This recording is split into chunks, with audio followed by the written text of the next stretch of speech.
सवाल कांग्रेस से है कि उन्होंने कहा है कि मनरेगा ने इतनी ज़्यादा उपलब्धियां हासिल करी हैं। जब कांग्रेस थी उस टाइम ग्रामीण गरीबी खत्म क्यों नहीं हुई और उसी टाइम पे फेक जॉब कार्ड्स की इतने ज़्यादा घोटाले क्यों सामने आए? विपक्ष यानी कांग्रेस से ये सवाल है कि क्या उन्हें अब परिवर्तन ही नहीं पसंद या क्योंकि वो केंद्र से आ रहा है इसीलिए दिक्कत है? आस्था का, मेरे धर्म का, मेरे इष्ट का विषय है। मेरे लिए भगवान राम रोजगार का र, आजीविका का अ और मिशन का मान नहीं है। तो गया बेटे। एक्शन कमेटी की तरफ से वकील कौन खड़े थे? इनके नेता कपिल सिब्बल। आज बाबरी मस्जिद कौन बनवा रहा है? इंडी गठबंधन वाले। पर डिस्कशन बाबर पर क्यों पहुंचा? जिससे कि मनरेगा पर डिस्कशन हो। मुझे अपने घर जाना है। गांधी नेहरू परिवार के बाहर कांग्रेस के जिन नेताओं को सम्मान दिया तो मोदी जी की सरकार ने दिया। ये बताइए, इन्होंने डॉक्टर अंबेडकर को नहीं दिया मगर उनको चुनाव धोखे हराने वाले नयन काजोकर को दिया। प्रणब मुखर्जी को भारत रत्न हमने दिया, मोदी जी की सरकार ने। पीवी नरसिम्हा राव को। और अभी तो रुको, क्लाइमैक्स अभी बाकी है। सर जय जय श्री राम। स्वागत है आप लोग का आपके अपने यूट्यूब चैनल हिंदू डिबेट के एक और नई कमाल की डिबेट वीडियो में। तो दोस्तों, आज के इस डिबेट वीडियो में आप लोग को देखने को मिलने वाले हैं बीजेपी पार्टी के प्रवक्ता सुधांशु त्रिवेदी ऑडियंस, और दूसरी तरफ आप लोग को देखने को मिलने वाली हैं सुप्रिया सरनेज। जी हाँ दोस्तों, आज के इस वीडियो में सुप्रिया सरनेज से ऑडियंस काफ़ी तीखे सवाल करती है, जिसके बाद वह उन सारे सवालों का ना जवाब देते हुए बात को फेरने की कोशिश करती हैं, और तभी सुधांशु त्रिवेदी उन सवालों का जवाब दे करके उनकी काफ़ी तगड़ी धुलाई कर देते हैं। तो आप लोग अगर वीडियो को लास्ट तक देखेंगे तभी आप लोग को वीडियो समझ में आएगी। एंड अगर आप लोग को वीडियो पसंद आती है तो आप लोग हमारे वीडियो को लाइक एंड चैनल को सब्सक्राइब एंड वीडियो को ज़्यादा मात्रा में शेयर कर दीजिएगा, जिससे इस वीडियो का आनंद और भी लोग ले पाएँ। एंड दोस्तों, चलिए हम लोग अपने मेन वीडियो को स्टार्ट करते हैं। सवाल कांग्रेस से है कि उन्होंने कहा है कि मनरेगा ने इतनी ज़्यादा उपलब्धियां हासिल करी हैं, तो पिछले 10 साल में जब कांग्रेस थी उस टाइम ग्रामीण गरीबी खत्म क्यों नहीं हुई और उसी टाइम पे फेक जॉब कार्ड्स की इतने ज़्यादा घोटाले क्यों सामने आए? बैठ जाइए, मैं इसका एक साथ मेरा विपक्ष यानी कांग्रेस से ये सवाल है कि क्या उन्हें अब परिवर्तन ही नहीं पसंद या क्योंकि वो केंद्र से आ रहा है इसीलिए दिक्कत है? ठीक है, आप आगे आइए, जल्दी जल्दी। मैं ये पूछना चाहती हूँ कि ग्राउंड लेवल पे कौन सी अथॉरिटी आएगी सामने, सेंटर या स्टेट? ठीक है, सामने कौन आएगा? ग्राउंड ये आपका हो चुका, आप दोनों का हो चुका है। मैम, मनरेगा एक लीगल राइट था और उसको हटा देना, राइट को छीनना नहीं है, सिटीजन के राइट को छीन लेना एक तरीके से मेरे नजर। मेरा भाजपा से है। आपने कहा कि आप भ्रष्टाचार खत्म करेंगे, पर भ्रष्टाचार आपने महाराष्ट्र में लाड़की बहन योजना के समय क्यों नहीं खत्म किया, जब वहाँ पे हर महीने जो महिलाएं हैं वो जिस कैटेगरी में आती भी नहीं है फिर भी वो हर महीने पैसे ले रही हैं? ठीक है, जल्दी नहीं। मेरा सवाल बीजेपी के प्रवक्ता से है कि उन्होंने कहा कि नाम बदलना ज़रूरी नहीं था, तो क्या ये नाम बदलने की स्कीम एक अटेंशन ग्रैबिंग टैक्टिक था या ये मनरेगा रिफॉर्म्स पुराने नाम के साथ क्यों नहीं लाए गए? नहीं, अभी और सुनिए। मेरा सवाल सुधांशु जी से है, सॉरी, कि आप नाम बदलने की बात करते हैं सर, तो इतने दिन से आप केंद्र में हैं, तो हम अपने संविधान में कब तक ये पढ़ते रहेंगे कि India that is Bharat, Bharat को भारत क्यों नहीं पढ़ेंगे सर?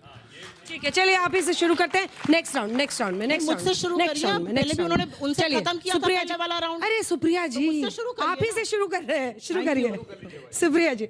सबसे पहले तो मैं एक बात, इस सवाल का जवाब मैं जरूर दूंगी। बहुत अच्छा सवाल था, बहुत जागरूक बच्चे हैं।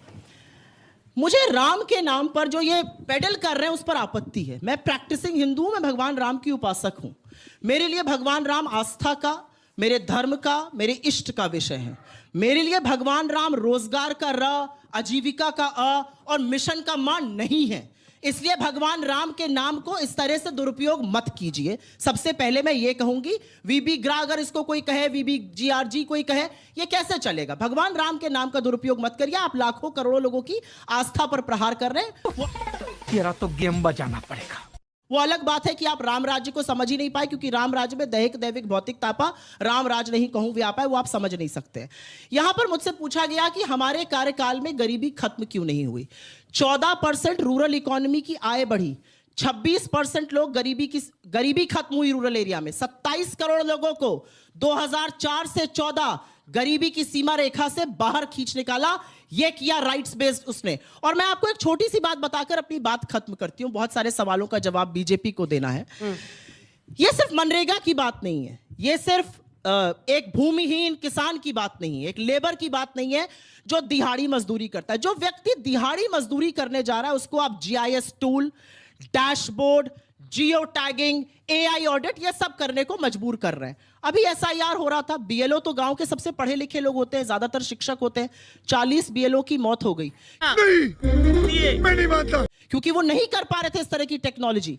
या तो आप ट्रेन करिए लोगों को, इसको जबरदस्ती, और तो प्रधानमंत्री का शब्द यूज करके कहूंगी, कनपट्टी पर कट्टा रख के कब तक कानून बनाते रहिएगा। चलिए ठीक है, क्यों नहीं विचार विमर्श करते हैं? सवाल इस बात का है। देखिए, नाम बदलने में भी याद दिला दूं कि छीना है आपने, ये 2 बच्चियों ने पूछा, उस पर जरूर जवाब। दोनों बात देते हैं। इन्होंने भी जवाहर रोजगार योजना रखी थी राजीव गांधी के जमाने में, उसका नाम बदल दिया। तो इसका मतलब नहीं कि जवाहरलाल नेहरू जी का अपमान कर दिया गया था। सुनिए भाई, राम के प्रति बड़ी श्रद्धा है, राम मंदिर में तो इनविटेशन पे नहीं गए, और बाबर की कब्र पे बगैर बुलाए 3 पीढ़ियां गई।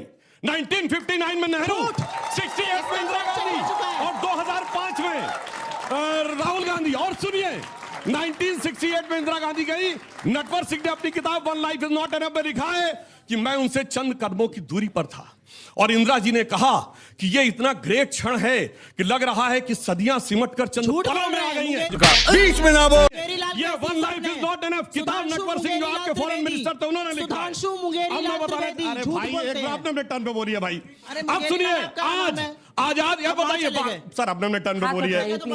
अरे भाई सुनिए, बाबरी मस्जिद एक्शन कमेटी की तरफ से वकील कौन खड़े थे? इनके नेता कपिल सिब्बल। आज बाबरी मस्जिद कौन बनवा रहा है? इंडी गठबंधन वाले। और सुनिए, ये डायलॉग किसका है? कांग्रेस मतलब मुसलमान, मुसलमान मतलब कांग्रेस। रेवंत रेड्डी कांग्रेस के चीफ मिनिस्टर। बोलो भाई, कितना दिल में राम, बगल में छुरी, मुंह में राम, ये होता है। ठीक है, छोटा सा रिस्पांस करना आ जाएगा। आप मुझे हमेशा छोटा सा क्यों कहती हैं? ऐसे उनको बोला करिए छोटा सा, वो लंबा लंबा बोल रहे हैं, मैं छोटा। अरे भाई हो, रुकिए, सुधांशु जी बता दूं नाम पे, एक राजस्थान के बहुत बड़े नेता थे कांग्रेस के, कुंभाराम। कुंभाराम के नाम पर कांग्रेस की गहलोत सरकार ने एक योजना चालू की, और राहुल गांधी का वीडियो अवेलेबल है। उन्होंने कहा कि राजस्थान सरकार ने कुंभकर्ण योजना चालू की है, जाके कोई चेक कर ले 2019 के लोकसभा। रुको जरा, सब्र करो।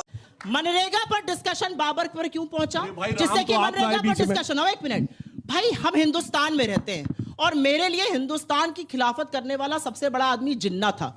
जिन्ना की मजार पर कौन गया था? जिन्ना की कब्र पर लाल कृष्ण आडवाणी जी गए थे, चादर चढ़ाई थी, फूल चढ़ाए थे। क्यों गए थे जरा ये बताइए? मोदी जी बिना किसी को बताए लाहौर क्यों गए थे ये बताइए? मोदी जी ने पठानकोट में आईएसआई को हिंदुस्तान की आजादी के बाद पहली बार क्यों घुसने दिया? बताइए, बताइए इस बात को। मोदी जी ने नवाज शरीफ को क्यों बुलाया? आप बाबर पर मत जाइए, आप जिन्ना तक रहिए। चलिए जिन्ना की बात करते हैं। जिन्ना के साथ सरकार मिलकर आप चलाइए, जिन्ना की तारीफ आप करिए, आडवाणी जी जाकर वहां पर मैसेज लिखें, और आप हमें बताएंगे। मनरेगा पर चर्चा हो रही है, वापस मनरेगा पर आते एक पॉइंट में यहां पर बोलना चाहती हूं। इन्होंने शुरू के वक्तव्य में कहा था सरकारें तय करेंगी कि 60 दिन तक मनरेगा कब बंद रहेगा। आप सब लोग पढ़ रहे हैं, मुझे लगता है आप सब लोग शायद जर्नलिज्म की पढ़ाई कर रहे हैं। हो सकता है आप में से कुछ आगे जाके लॉ की पढ़ाई भी करना चाहिए, हो सकता है आप में से आगे जाके कुछ लोग बिजनेस करना चाहिए। ये चॉइस आपकी होगी ना कि आप क्या करिएगा। तो ये मजदूर की, क्योंकि वो मजदूर है तो उसको चॉइस ही नहीं दी जाएगी। मजदूर को बोला जाएगा अब हमारी मर्जी है, 2 महीने तक मनरेगा बंद, जो भी वीबीजी जो भी बिल ला रहे हैं वो बंद, और उस बिल के बाद आपको काम नहीं मिलेगा, पैसा आवंटित नहीं होगा।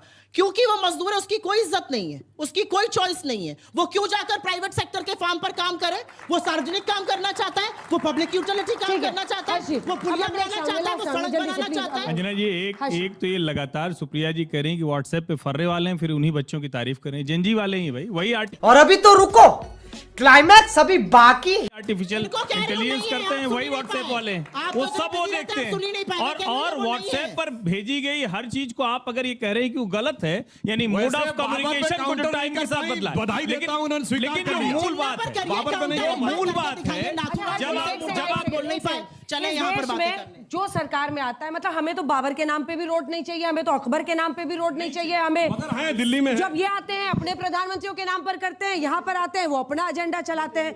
जनता का क्या मतलब, उनको तो पता ही नहीं है, बस योजना लागू हो ना हो, नाम बदलना है बस। मैं इसीलिए कह रहा हूं कि नाम पे तो चर्चा ही नहीं होनी चाहिए, ये तो प्रेरोगेटिव है, जो भी सरकार है उसका विशेषाधिकार है। और गांधी नेहरू परिवार तो दूसरे को छोड़िए, अपने ही घर में सब रख दिया, चौक चौराहे से लेके गली मोहल्ले से लेकर लाइब्रेरी से लेकर यूनिवर्सिटी तक, हवाई अड्डे से लेकर बस अड्डे तक, जहां देखो वहीं 4 मूर्तियां 4 नाम। तो मुझे लगता है उस पर तो बात नहीं करनी चाहिए, लेकिन मूल बात जो है आप लोग इस योजना को फिर से देखिए, इसमें किसी का रोजगार छीना नहीं गया है और डिमांड ड्रिवन मनरेगा भी थी और गांधी जी का नाम बाद में जोड़ा गया, पहले तो नरेगा थी और नरेगा से भी पहले संपूर्ण ग्रामीण रोजगार गारंटी योजना थी जो अटल जी के समय थी। क्या बढ़िया था गुरु। उनका नाम क्यों बदल दिया? और मैं फिर कह रहा हूं, जब खेती के सीजन में जिनको गांव जाना होता है, हमारा भी गांव है, हमारा खेत भी है, हम जानते हैं कि लोगों को पता है कि कैसे रोजगार के लिए नहीं मिलते हैं लोग, खेती पर असर पड़ता है। और मैं बता दूं, कोविड के समय में ये सिर्फ मनरेगा काम किया, उसके अलावा जब लोगों को शहरों में रोजगार मिलता है तो कोई जाकर 100 दिन का कितना पैसा देते हैं ये लोग, उतने में कोई घर चला सकता है? आप कह रहे हैं गरीबी से बाहर निकालेंगे, दोनों बातें एक साथ नहीं चलेंगी। देश आगे बढ़ेगा और उसके लिहाज से योजना भी आगे बढ़ेगी। ठीक है, चलिए आशुतोष जी जल्दी से माइक उठाइए। भाई मुझे तो अच्छा लगता, आप सब लोगों को भी अच्छा लगेगा अगर इस योजना का नाम होता भगवान राम। अगर आप गांधी जी का नाम हटा रहे थे तो भगवान राम विकसित भारत गारंटी वो करना चाहिए, नहीं करना चाहिए? हो जाता, करना चाहिए, नहीं करना चाहिए? नहीं, आशुतोष जी राम जी के नाम पे योजना चाह रहे हैं, सुखद है ये आपने पकड़ा। इससे बेरोजगारी नहीं जाएगी नामों के आधार। दिक्कत कहां पे हो रही है? दिक्कत बहुत स्पष्ट है। दरअसल जो लोग गांव को नहीं समझते वही इस तरीके की बातें करते हैं। मैं गांव का रहने वाला हूं, मैं जानता हूं कि गांव के अंदर जो भूमिहीन किसान है उसको सीजन में भी नौकरी नहीं मिलती, काम करने का नहीं मिलता। उस 2 महीने के अंदर उसका पूरा परिवार भूखों मरेगा। और अगर एक भी परिवार अगर ऐसा होता है जो 2 महीने के अंदर जिसको बड़ा किसान भी नौकरी नहीं दे रहे, क्योंकि सारे आजकल ट्रैक्टर चलाते हैं, सारे मॉडर्न टेक्नोलॉजी से काम करते हैं, अब वो हल से नहीं चलता, खुरपी से नहीं चलता, वो 2 महीने उसका परिवार भूखों मरेगा। इसकी कोई गारंटी नहीं दी जा रही, उसके कैसे नहीं करेगा। दूसरी बात जो हमारे ख्याल से ज्यादा महत्वपूर्ण है वो ये है कि क्या इस देश के अंदर राज्यों की कोई स्थिति होगी या नहीं होगी, या सब कुछ सेंट्रल गवर्नमेंट ही डिक्टेट करेगा? ठीक है, एक चीज आखिरी बात, नाम की बात बीच में ना नाम की बात हो रही थी। मैं एक बात जानना चाहता हूं कि भाई सरदार पटेल स्टेडियम का नाम नरेंद्र मोदी स्टेडियम किसके समय में रखा गया? एग्जैक्टली किसके समय में रखा गया? नाम बदलकर सरदार पटेल। जवाहरलाल नेहरू ने तो अपने नाम से कोई स्टेडियम नहीं शुरू किया था। कोई सेंसेस बात नहीं। अरे अपने को भारत रत्न दिया था नेहरू, इंदिरा दोनों ने अपनी सरकार में अपने को भारत रत्न दिया। भाई कुर्सी पर बैठे हुए हैं, आप प्रधानमंत्री हैं, आप सरदार पटेल का नाम आप कमजोर कर रहे हैं। आप आप किसी दूसरे का, राजीव गांधी के नाम सरदार पटेल की सबसे बड़ी पटेल के नाम पर प्रधानमंत्री ने बनवाई है, कांग्रेस ने किया वहां। मुझे अपने घर जाना है, मुझे घर जाना है। बहुत बहुत धन्यवाद आप लोगों ने हमारे वीडियो को लास्ट तक देखा एंड उम्मीद करूंगा कि आप लोगों को वीडियो काफ़ी अच्छी लगी होगी, क्योंकि दोस्तों आज सुप्रिया श्रीनेत की काफ़ी तगड़ी धुलाई हो गई। और दोस्तों अगर आप लोगों को हमारी वीडियो पसंद आई हो तो आप लोग हमारे वीडियो को लाइक एंड चैनल को सब्सक्राइब एंड वीडियो को ज़्यादा से ज़्यादा मात्रा में शेयर कर दीजिएगा, जिससे ऐसे ही सुप्रिया श्रीनेत ऑडियंस का डिबेट में लाता रहूँ। एंड अगर आप लोगों ने इस वीडियो को अभी तक शेयर नहीं किया तो जरूर से कर दीजिएगा, जिसको डिबेट में इंटरेस्ट हो वह भी इस डिबेट को देख करके उनको भी काफ़ी अच्छा लगेगा। चलिए वीडियो कहीं पे कर लेते हैं समाप्त, मिलते हैं किसी और धमाकेदार डिबेट साथ। तब तक के लिए राधे राधे, जय हिंद, जय भारत, वंदे मातरम, राधे राधे।